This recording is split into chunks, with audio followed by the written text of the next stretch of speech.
बाबा बागेश्वर के पंडित धीरेंद्र कृष्ण शास्त्री भारत को हिंदू राष्ट्र बनाने के लिए अब तक 2 यात्रा निकाल चुके हैं और अब वो तीसरी यात्रा भी निकालने वाले हैं। और इस यात्रा का प्रारूप क्या होगा, ये कहां से निकलेगी, आज का विश्लेषण इसी पर। नमस्कार, मैं हूं नागेंद्र भाटी।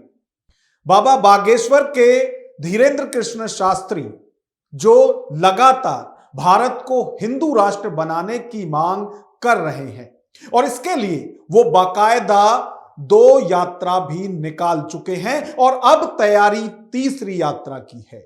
और यदि तीसरी यात्रा की बात करें तो इसमें भी मुद्दे वही होंगे, चाहे वो लव जिहाद को लेकर हो, गौ हत्या प्रतिबंध को लेकर हो और गौ को राष्ट्र माता का दर्जा देने की बात हो। साथ ही साथ चाहे जातिवाद का मुद्दा है, ये सब इसमें भी रहेंगे, जैसे कि बाकी की 2 यात्राओं में भी रहे हैं। और सबसे ज्वलंत मुद्दा जो है वो लव जिहाद है। तो जो यात्रा निकालने वाले हैं बाबा बागेश्वर, हिंदू राष्ट्र की मांग को लेकर, उस पर हम आगे चर्चा करेंगे। लेकिन जो ज्वलंत मुद्दा है लव जिहाद, जिसमें अभी हमने देखा कि ये कॉरपोरेट जो कंपनियां हैं वहां तक भी पहुंच चुका है और इसे अब कॉरपोरेट जिहाद भी कहा जा रहा है।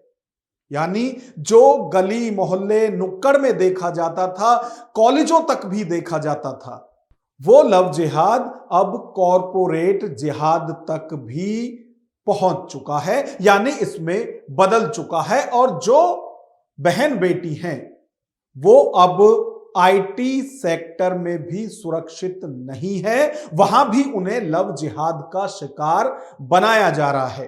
तो इसको लेकर बाबा बागेश्वर क्या कुछ कह रहे हैं, एक बार वो भी आप सुनिए। लगातार लव जिहाद के मुद्दे बढ़ते जा रहे हैं।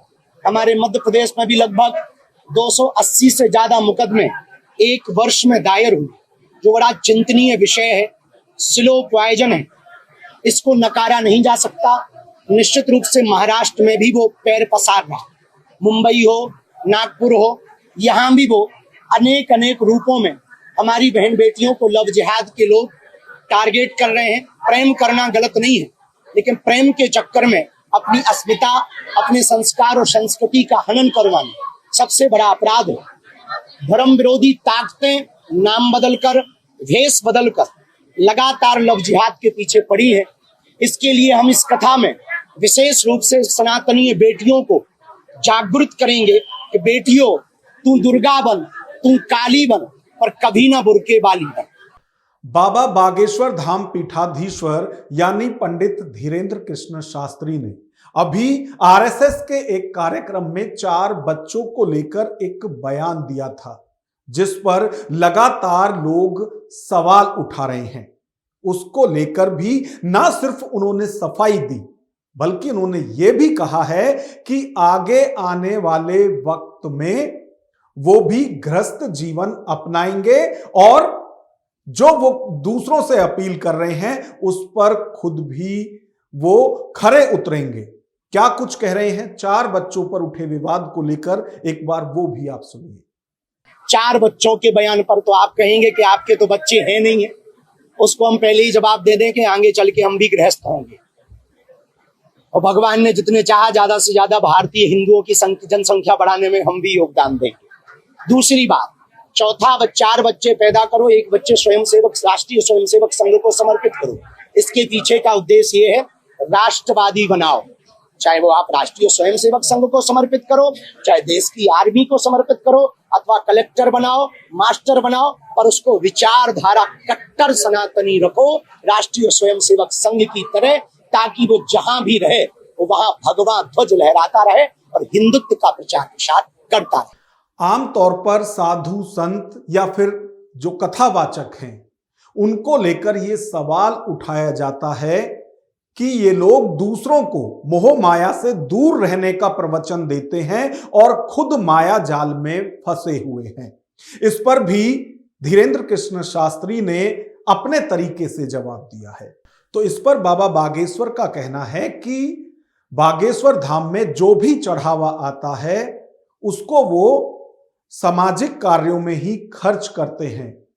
और इस दौरान उन्होंने ये भी बताया कि वो अब तक 1675 बेटियों की शादी करा चुके हैं और जिन बेटियों के अब बेटी भी हो चुकी हैं वो अब उनके भी आगे का पूरा खर्चा उठाएंगे, यानी बागेश्वर परिवार उन बेटियों के पूरे जीवन का खर्चा भी उठाएगा। बागेश्वर धाम एक ऐसा तीर्थ है, बागेश्वर धाम जहाँ की दान पेटियों में आने वाली चढ़ोतरी से गरीब बेटियों का घर बसाया जाता है। और इसके लिए भारत में निरंतर हम प्रयत्न कर रहे हैं कि मंदिरों से ये कार्य प्रारंभ हो। अब तक लगभग 1675 बेटियों का घर बस चुका है, बेटियों का। अब 4 जुलाई को हम एक नया नवाचार करने वाले हैं। जिन बेटियों का विवाह हुआ उनके भी बेटियां हो गई, अब हम नाना बन गए, वो भी बिन ब्याहे नाना। तो अब उन बेटियों का दायित्व है कुछ करने का। तो हमने अपने जन्म दिवस को घोषित किया ज्ञान दान ध्यान दिवस। उन बेटियों को गोद लेकर उनकी शिक्षा का खर्च बागेश्वर परिवार उठाए। बाबा बागेश्वर यानी पंडित धीरेंद्र कृष्ण शास्त्री की यदि बात करें तो वो भारत को हिंदू राष्ट्र बनाने की मांग लगातार कर रहे हैं और इसके लिए वो बाकायदा 2 बार पद यात्रा भी निकाल चुके हैं। और अभी 2025 जाते जाते उन्होंने हिंदू एकता पद यात्रा भी निकाली थी, जो दिल्ली से वृंदावन तक 160 किलोमीटर की यात्रा थी, जिसमें तमाम चाहे साधु संतों की बात करें, कथावाचकों की बात करें, यहां तक कि बॉलीवुड के जो सेलिब्रिटीज हैं उनका भी समर्थन उन्हें खूब मिला था और सब उस यात्रा में शामिल भी हुए थे। इस दौरान उनकी तरफ से एक मांग और उठाई गई थी कि जितने भी तीर्थ स्थल हैं वहां पर मांस मदिरा पूर्ण रूप से प्रतिबंधित होना चाहिए। और अब यदि बात करें, वो एक बार फिर से भारत को हिंदू राष्ट्र बनाने के लिए यात्रा निकालने वाले हैं और इसकी घोषणा वो अपने जन्मदिन यानी कि 4 जुलाई को करने वाले हैं। यदि बात की जाए तो जो ये यात्रा होगी, अब तक उन्होंने पद यात्रा निकाली है, लेकिन जैसा कि वो कह रहे हैं कि जो अब यात्रा निकाली जाएगी भारत को हिंदू राष्ट्र बनाने की मांग के साथ, वो रथ यात्रा होगी। और इसका क्या प्रारूप होगा, एक बार खुद उनसे ही सुनिए। हिंदू राष्ट्र के लिए हमने लगभग 2 पद यात्राएं पूर्ण की, तीसरी रथ यात्रा निकालेंगे। हिंदुत्व के लिए महाराष्ट्र में भी जल्दी निकालेंगे और महाराष्ट्र में एक विशाल यज्ञ का आयोजन करेंगे जो हिंदू राष्ट्र के लिए होगा। उसमें लाखों हिंदू एक साथ हिंदवी स्वराज्य की स्थापना का, हिंदू राष्ट्र की स्थापना का संकल्प लेंगे।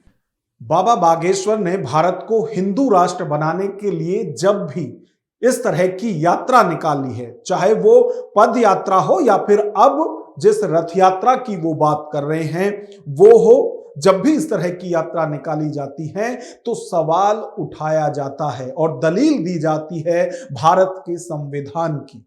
भारत के संविधान की प्रस्तावना में ही भारत को धर्मनिरपेक्ष राष्ट्र बताया गया है, तो फिर भारत हिंदू राष्ट्र कैसे हो सकता है। और उम्मीद पूरी है कि जब 2 बार उन्होंने इसी मुद्दे के लिए पदयात्रा निकाली तो उस वक्त भी विरोध किया गया था और हो सकता है कि जब भारत को हिंदू राष्ट्र बनाने के लिए अब वो रथ यात्रा निकालेंगे तो उसका भी पुरजोर विरोध होगा, क्योंकि जहां एक तरफ विशाल समर्थन उन्हें मिलता है वहीं दूसरी तरफ उनके विरोधी भी हैं जो लगातार उनका विरोध करते रहते हैं। लेकिन हमारा सवाल आपसे है कि क्या भारत हिंदू राष्ट्र बन सकता है? क्या बाबा बागेश्वर की जो ये मांग है ये जायज है? इस पर आपकी क्या राय है, कमेंट बॉक्स में हमें जरूर बताएं। वीडियो पसंद आए तो लाइक करें और इसी तरह की वीडियो देखने के लिए हमारे चैनल को सब्सक्राइब करें। नमस्कार।